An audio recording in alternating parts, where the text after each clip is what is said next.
Hello. मैं last वाले topic को ही कंटिन्यू करूँगी कि इफ़ेक्ट ऑफ जंक फूड, यानी हम बच्चों को जो जंक फूड दे रहे हैं उसका क्या इफ़ेक्ट होने वाला है उन पे। सो उससे रिलेटेड मैंने कुछ नोट्स बनाए हैं, तो मैं आज उन उन नोट्स को मैं आपके साथ शेयर करने वाली हूँ।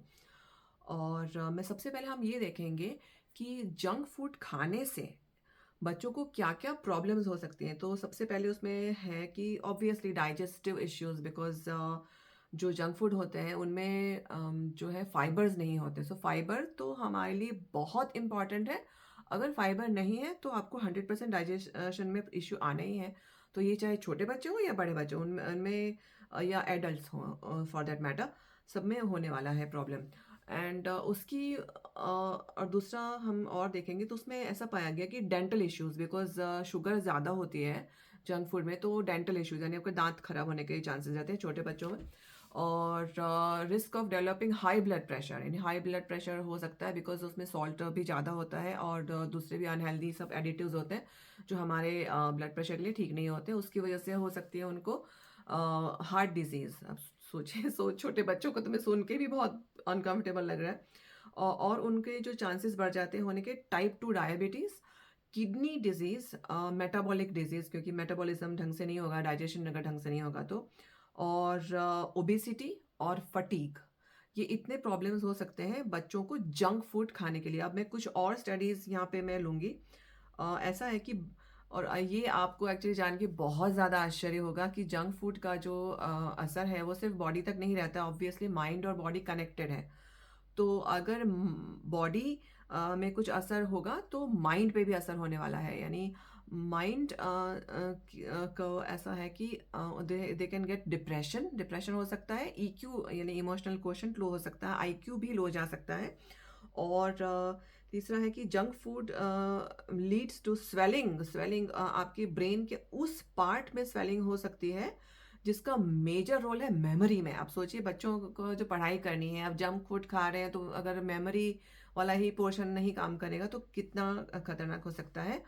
और ऐसा एक स्टडीज़ में पाया गया कि जो बच्चे अनहेल्दी ब्रेकफास्ट करते हैं जिसमें कि फैट्स बहुत ज़्यादा है या शुगर बहुत ज़्यादा है, और अगर 4 दिन लगातार ऐसे करते हैं तो उनके लर्निंग और मेमोरी का जो हिस्सा होता है ब्रेन के अंदर, वो उसमें डिसरप्शन यानी कोई कुछ डिस्टर्बेंस आ जाता है। हाउ डेंजरस वो है। फिर दूसरी एक स्टडीज़ में ये पाया गया कि बच्चे अगर फास्ट फूड 3 टाइम से ज़्यादा खा रहे हैं तो उनका इंक्रीज्ड रिस्क ऑफ हो गया अस्थमा, राइनाइटिस यानी बहुत ज़्यादा सर्दी जो होती है उनको, और एक्जिमा, और सिवियर अस्थमा रिस्क था टीनेजर्स के लिए और छोटे बच्चों के लिए भी। तो अगर ये सब आपको चाहिए इसका लिंक तो मैं आई कैन शेयर, मैं अगर आप मुझे मैसेज करो तो मैं I can share the links also.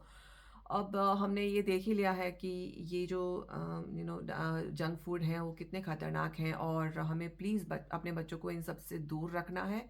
हम अपने बच्चों का फिजिकल, मेंटल, इमोशनल, सब हम तीनों तरह से हम अगर अपने बच्चों को स्ट्रॉन्ग करना चाहें तो खाना, फूड जो होता है, वैसे भी हमें हमारे कहावत है ना, फूड इज़ अ मेडिसिन, यानी हम जो फूड फूड को अगर हम मेडिसिन की तरह खाएं तो फिर उसी का अच्छा असर होता है, और अगर हम जंक खाएंगे तो मेडिसिन तो नहीं है ना वो। तो अब अगर ये आपको सारी स्टडीज़ अगर देखकर आपको ऐसा लग रहा है कि काफ़ी वरिंग है, तो प्लीज़ अपने बच्चों का जो है जंक फूड धीरे धीरे करके आप देना कम कर दीजिए। बहुत माइंडफुल हो जाइए कि आप ऐसे ही जब बच्चों को कुछ दे दें उससे पहले आप सोचिएगा कि ये उसको प्रॉब्लम्स हो सकती हैं। देखिए, आजकल के ज़माने में ना सबसे ज़्यादा जो इम्पॉर्टेंट जो फैक्टर है वो है हेल्थ। अब तो पैंडेमिक में हमने समझ ही लिया हेल्थ कितना इम्पॉर्टेंट है।